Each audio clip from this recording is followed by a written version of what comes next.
We live on a planet with 7.8 billion people, each with their own goals, occupations, talents, and personalities. Yet, despite all of the options we have for becoming what we want to be, sometimes it feels hard to stand out in the world. And when we do find our voice and passions, then it can feel like we get labeled as that guy. That guy that plays tennis, that funny guy, or that guy with the beard. So, are we anything more than that? And how are we supposed to self-actualize in a hyper-competitive world that demands such rigid social roles? On this episode of Thought Time, we will be unraveling these questions through the 1999 film Being John Malkovich, directed by Spike Jonze and written by Charlie Kaufman.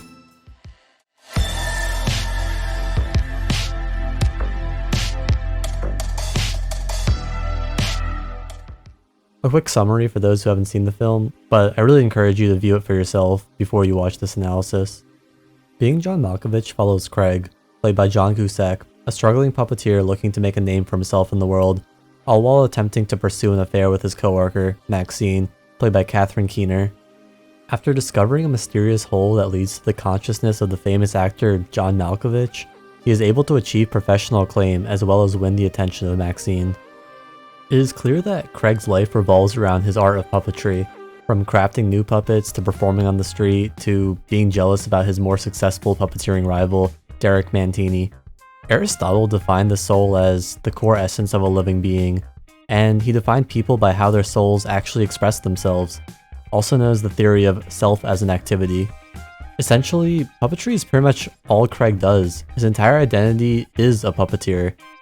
And it hurts him immensely to see someone that is essentially just like him, but rich and famous.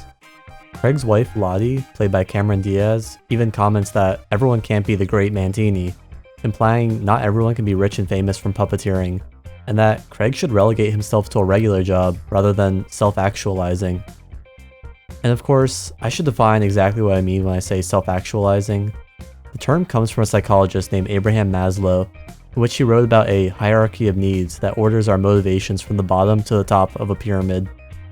For example, since humans literally cannot survive without water, we are motivated to seek out water when we are dehydrated, also known as our physiological needs, before we try to pursue something like shelter, aka our safety needs.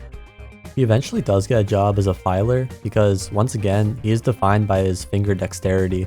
At the job, he meets Maxine. Now, Craig already has a wife, so his belongingness and love needs are arguably met, but clearly his esteem needs are not met as he feels like a loser, and thus he looks to Maxine for validation. But when Maxine literally laughs at him for being a puppeteer, he realizes he can never have everything he wants. But what if he could just skip the whole actually earning the prestige and feelings of accomplishment himself, and just reach the esteem stage by being someone else? Well, that is in fact exactly what he does via a portal that enters the consciousness of John Malkovich. Now, John Malkovich is portrayed here as self-actualized. He has wealth, a successful acting career, and fame. And he has essentially dedicated his whole life to the pursuit of acting, so under the theory of self as an activity, his being to him and others is an actor. This is confirmed not only in the cab ride he takes where the cab driver recognizes him as an actor, albeit from a film he is not actually in, but also by the way Craig describes him as that actor guy. We skip over the fact that he also is a theater director, fashion entrepreneur, husband, a father of two, and simply bottle his entire existence and persona into the word actor. But of course, John Malkovich himself knows his life story and all his trials and endeavors to get where he is, and surely he views his own idea of himself as more dynamic and complex.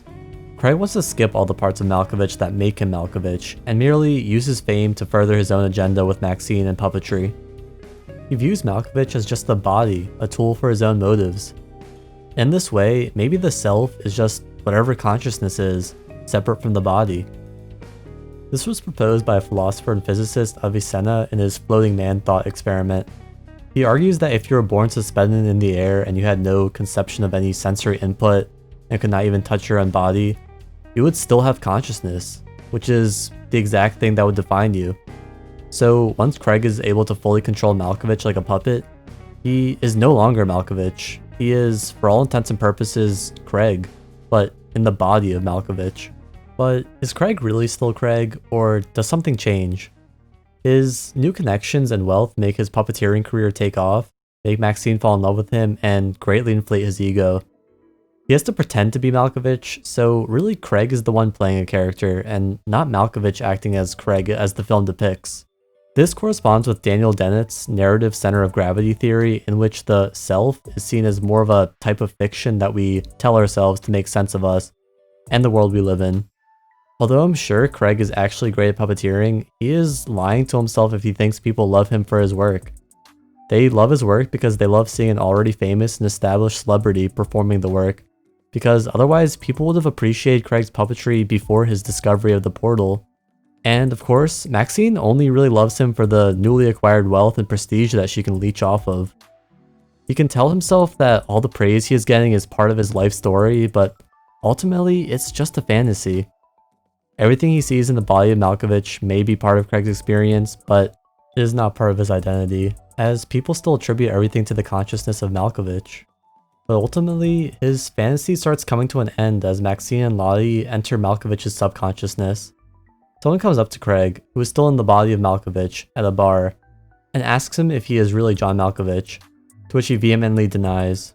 At this point, he is realizing that he has never experienced all the years of development and narrative that has formed the self of Malkovich, namely being bullied at school and getting rejected by girls. He finally leaves the body of Malkovich only to find out that he has lost the love of Maxine. But in a surprise final twist, he is shown to be lurking in the consciousness of Maxine and Lottie's daughter. So, did Craig's journey of discovering himself through the life of John Malkovich help his development and self-actualization? No, God! He literally reverts to an infantile stage in life and is perpetually stuck in the love and belonging stage of Maslow's hierarchy, longing for Maxine, but unable to actually achieve any form of acknowledgement from her.